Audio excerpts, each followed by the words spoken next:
Thank you all for coming, and thank you for the very kind introduction.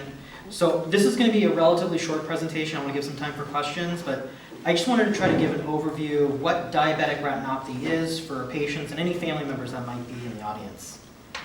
So my goal is today to just kind of explain what diabetic retinopathy is. I'm going to call it DR, just for short, okay?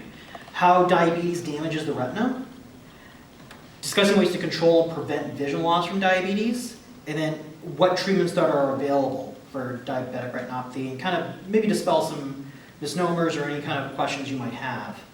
So what is diabetic retinopathy? So it is damage to the retina due to diabetes, mellitus type 1 or type 2. About 10 million people in the United States have this. About 2 million have vision-threatening diabetic retinopathy as of 2 years ago, so these numbers might have gone up. Especially around COVID, the numbers might be a little bit off due to limited follow-up for certain patients. And then the prevalence, so basically how many people have this, is much higher in blacks and Hispanics than white and Chinese patients.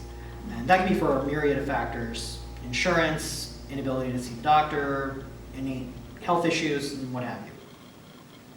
So this one, I just want to show kind of in general, the general theme of this slide is just going to show that over time, the risk of having damage from diabetes in the back of the eye goes up. So this slide on the left, you can see my cursor there. So this line here is swelling in the back of the eye from diabetes, and this line here is any signs of diabetes in the back of the eye. So you can see the longer you've had diabetes, 2 years, 3 years, 4 years, 5 years, the risk of you having some type of damage from it is higher. That's just the way it is. And this other study shows the importance of good blood sugar control. So this line is conventional blood sugar control, and this line is more intensive blood sugar control. And this is showing how many progress for their diabetes in their eyes. So the longer you go out, you can see a big difference. If you had intensive blood sugar control, your risk of progression with your diabetes is much less than if you have just standard control. So this is where it's really important. I'm going to be kind of making this a key theme of this talk. Is it's really important for you guys to work with your primary care doctor, endocrinologist, whoever's managing your blood sugar, to make sure it's as controlled as it can be within reason. Obviously, there are nuances to that, and that's where your primary care doctor or endocrinologist is going to help you with that. So what are the risk factors for diabetic retinopathy, or damage from diabetes in the back of the eye? How long you've had diabetes, your hemoglobin A1C number. So if your A1C is 6.5, 7, the rate of progression of your diabetes is going to be less than if you had an A1C of like 11 or 12. High blood pressure, so definitely high blood pressure can contribute to worsening of diabetes in the back of the eye. Pregnancy, smoking, but in my experience, many patients on the Central Coast don't smoke. It's pretty rare at this point. Kidney disease, which can go hand in hand with diabetic damage. And then genetics or family history. So definitely, I feel like certain families that have a very strong history of damage from diabetes in the back of the eye, I'll see those patients at a younger age. So there's definitely an element to that. So how does it damage the eye? So I'm going to show you two diagrams here. So this is the healthy eye here, and this is the damaged eye. So you can see in the healthy eye, you see the blood vessels flowing normally. There's no hemorrhages or bleeding in the back of the eye, and there's no deposits. This is the front of the eye here. This is your lens, so if you've had cataract surgery, this has been replaced. This is the back of the eye where the retina is. The retina is like the wallpaper in the back of the eye, like the film in your camera for the old school cameras. So it turns light into a signal for your brain to interpret. In a diabetic eye, you're going to have deposits that form, okay? You're going to have what we call cotton wool spots. These are areas that have been what we call ischemia, or the blood vessels aren't working well in those areas. Aneurysms, so the diabetes can damage the blood vessels and cause them to outpouch a little bit, and bleeding. And then in more advanced cases, you get abnormal blood vessels that form. Those leak and bleed and cause serious complications if they're not controlled. So here's just an example of when I'm looking at somebody's retina, what a normal retina looks like and what a diabetic retina looks like. This is your optic nerve, that's the cable from the eye to the brain. These are the major blood vessels. This is the center part of the vision right here. So reading, fine focus, sewing, watching the cryon on like CNN, that's all there. Color vision, that's all there. Most of the rest of the retina is just looking for objects and position and movement. And then the diabetic retina, you can see all these hemorrhages here, right? All this here. Here you can see these deposits. These are like fat deposits from fluid that's been left over. Okay? And here, this is that cotton wool spot I was talking about earlier. That's damage to the retina due to the diabetes where it doesn't get good blood flow and it shows signs of poor blood flow here. Here's a scan. So this scan I often do in clinic, this is called an OCT. Basically this is a special light scan that lets me look at the center part of the retina in higher detail. So this is a normal, what we call macula, that's the center part of the vision. This dip is normal. You want that dip, that's good. These are the cells down here that will turn light into a signal for your brain to interpret. And they need to have a clear view, clear pathway so that they get a good signal. Here in the diabetic retina, you can see all these black spots here. That's swelling. So basically what's happening, the tiny capillaries, the tiny blood vessels in the back of the eye have been damaged. So they're like leaky pipes. They don't quite work and hold the fluid as well. So because they leak, the fluid leaks out here and distorts the retina. So patients may have blurry vision, just smudged vision, or just not quite as sharp no matter what they do with their glasses. So this is something that I often see in clinic and will treat. And this is more advanced. So this is kind of long-term. So what will happen is abnormal vessels will grow in response to areas of the retina without oxygen. So what will happen is the blood sugar will damage the blood vessels. And those blood vessels can't carry oxygen to certain parts of the retina. That retina is going to respond by making a signal saying, give us oxygen, we need oxygen. But the body's not going to respond by making normal blood vessels. It'll make abnormal blood vessels that are like busted pipes. They leak and bleed and they can grow out of control. So they can cause bleeding in the eye like you see here. This is what we call vitreous hemorrhage or bleeding in the eye. Retinal detachments, because they'll take tissues with them and drag them across the retina and cause the retina to detach. Very high eye pressure because they can close off the drainage canal of the eye, which will require surgery to fix, and if not controlled, permanent vision loss. So this is a very severe case. So these are abnormal blood vessels here. These don't work well. They leak and bleed, as you can see here. And this requires very urgent treatment, or this patient's going to lose a lot of vision. So what are signs of diabetic retinopathy? So there's several different types. Sudden increase in floaters. Patients will describe to you like red floaters or a stream of floaters in their vision. Okay? Just general blurred vision, like it's smudged, just not quite as sharp. Your patients tell me, I just got new glasses like 4 months ago, and they were working fine when I got them. Over the last like 6 weeks, they're just smudged. Sudden loss of vision in one eye, so if a patient has a bleed, often they'll have just vision loss. Hey doc, I was mowing the lawn, and then I got back, and I was just sitting on my couch, and suddenly I lost vision in the eye. I just saw a stream of floaters, and I lost vision. Halos around lights, not as common, but I get this sometimes. Flashing lights can happen, again, not quite as common for me. And then poor night or color vision. Again, the vision is just not quite as sharp, especially for color. Remember, the color is the center part of the vision where that fluid can build up. So I'll see that sometimes too.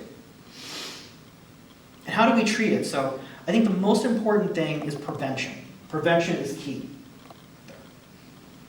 And then so that includes strict blood sugar and blood pressure control. And then if you need treatment, there are several treatments including injections, lasers, and if need be, surgery. So how do you prevent or control diabetic retinopathy? Track. So take your medications, try to reach and maintain a healthy weight, try to add more physical activity to your routine. So we're very fortunate being on the Central Coast, except for last winter, we had like 10 or 11 months a year of great weather.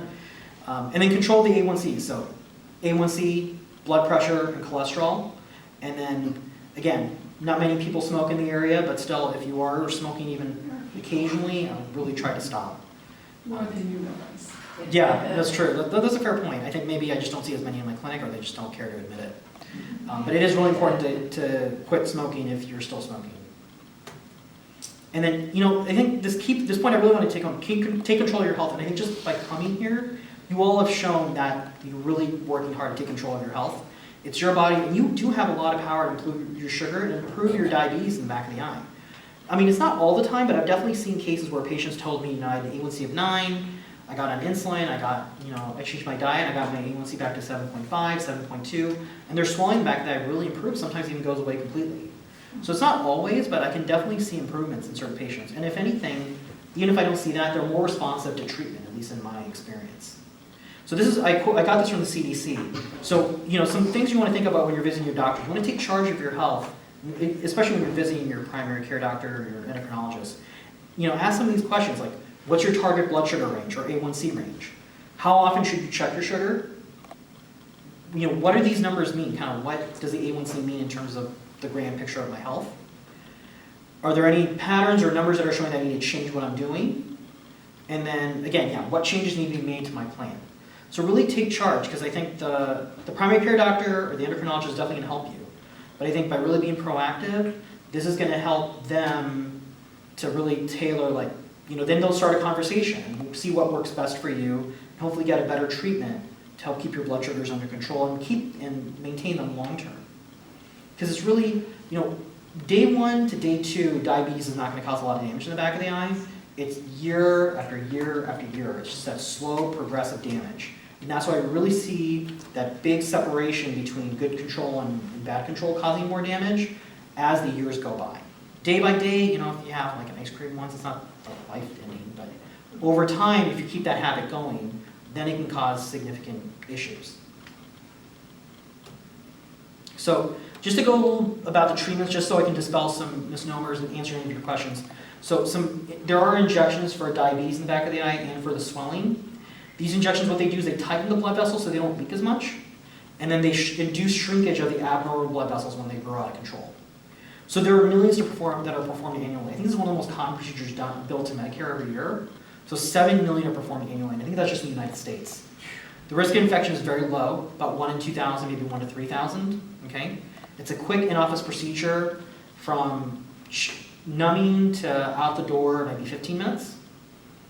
The actual injection part takes about under a minute. Minimal discomfort. Patients usually, in my experience, will feel a bit of a pinch or a poke, nothing more. And then they might have some burning or irritation afterwards, but that's usually controlled.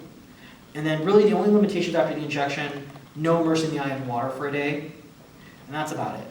But I just want to show you this is a diagram I got from one of the drug websites. So the fluid is leaking here, this red fluid, and then these are the blood vessels, and these gray blotches, this is the protein that induces the vessels to leak and grow abnormally.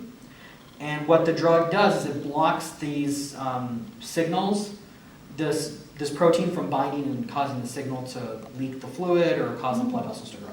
So it allows the blood vessels to tighten, and then the body can pump out the fluid and the vision can improve. Okay? How often do you need to get this injection? Initially once a month, and then as patients respond, we can do it less and less often. It just depends on the patient and their circumstance. So there's a couple types of lasers we do for diabetes too. This is laser when patients have had advanced diabetes where they have abnormal blood vessel growth. What this does is destroying areas of the retina that don't work well anymore to preserve the center part of the vision. So even with that central part of vision just by itself, you can still have a lot of function because that's where you're reading, driving, fine focus, all that important vision. The peripheral is just to see like if a ball or like a dog is coming towards you. That's the main purpose of it. So this laser has been around since like the 80s or so and is very effective to help control those blood vessels, and the advantage is that it's permanent. But again, this is only for advanced disease, so you hope that you never have to get to this point. Some docs, and I do this occasionally, is laser just for the swelling in the back of the eye. This is a more gentle laser. What you're basically doing is you're just kind of you're just doing basically fine cautery to areas that are leaking within the center part of the vision to stop the fluid so that patients don't need as much injections. But this isn't as effective as the injection, so I don't do this as often. But I do it occasionally. Some patients don't like injections, so I'll do this in lieu of it. I just want to give you a sense of kind of what options there are. I'm not trying to give you the whole rundown here. Excuse me, I'm sorry. Yeah, of course. Could you just go, thank you. Yeah, of course. Just 1 minute to, Sure. I don't know if everyone else has had a chance to get, okay. And I'm happy to answer any questions about this slide. And all this is done in the office? Yes, the lasers, the injections are all done in the office. What's a fovea? That's the very center part of the vision. Okay, I'm sorry. No, that's a very good question. And then it says leaking microaneurysms. Those are those little outpouchings that have formed from the blood sugar. So blood sugar damages these microvessels, and they cause a little outpouching. They don't work as well, so the fluid leaks through them. So what you're doing is you're lasering those little outpouchings so they kind of shrink, and the fluid doesn't leak anymore. Oh, That's the goal of it. Exactly. So this is not done in the office. This is unfortunately done probably here or at the surgery center. This is advanced cases when either there's attachment of the retina or there's bleeding leading to vision loss. So, for me, I try to avoid surgery whenever possible. I think especially for diabetics, it's a little harder for them to heal after surgery, but definitely there's a point where the injections aren't working or I don't think they're going to work and they need more advanced care, then they need to go to surgery. So it just depends, the risks and the visual prognosis or potential vision gain, just depends on kind of what we're doing and how severe the disease is. So if it's just a bleed, which can happen, often those patients recover pretty well. But if it's a detachment or there's a lot of damage that's been done over many years, then the risks are higher and the chance of vision gain is less. But again, this is mostly preventable with good diabetes care and follow-up. Because often, I usually see them when they get to this point for the first time. If I see them beforehand, I can often control it with lasers or injections or both. So just some frequently asked questions that I hear often in my clinic, and I'm happy to answer any questions you guys will have in just a moment here. So will I go blind quickly? Obviously, it depends on where the patient is in their diabetes journey, but often, the treatments that we have today are much, much better than what we used to have. So I can often, restore or at least maintain vision. Will you go blind in the future? I mean, there's always a chance if somebody has pre-existing damage that it can progress despite my best effort. But again, a lot of people have this disease. There are a lot of companies who are invested in getting it to be better. So, I think the technology that we have is great, but it's going to continue to improve with time. So I think if any one of you is able to control your blood sugar well and control your diabetes the best you can, technology is going to continue to progress, and we'll have better treatments as time goes on. And we're already seeing that. And I think the more you're able to control it, the better you can avoid poor outcomes, like I showed you in the slide before. And then some patients will ask me, can I vision improve with a new prescription? And that all depends, and that's where I'll advise you whether I think it's possible. If you have a lot of fluid in the back of the eye, then I wouldn't get the new prescription, because once that fluid goes away, the prescription is going to change, and you're going to be out a couple $100. You want to wait till the treatment's more stable before you get glasses. And that's where you ask the retina specialist what they think. Okay? All right, so just some conclusions here, and then I'll open for questions. So again, DR, diabetic retinopathy, and diabetic edema, which is swelling in the back of the eye, those are leading causes of blindness in the United States and throughout the world. But this vision loss can be controlled and often even prevented with evaluation and treatment. It's 2023, it's not 1985, I want to emphasize this. We have better treatments that allow patients to see better and often prevent severe complications. And then prevention is key. You all have the power to save your sight.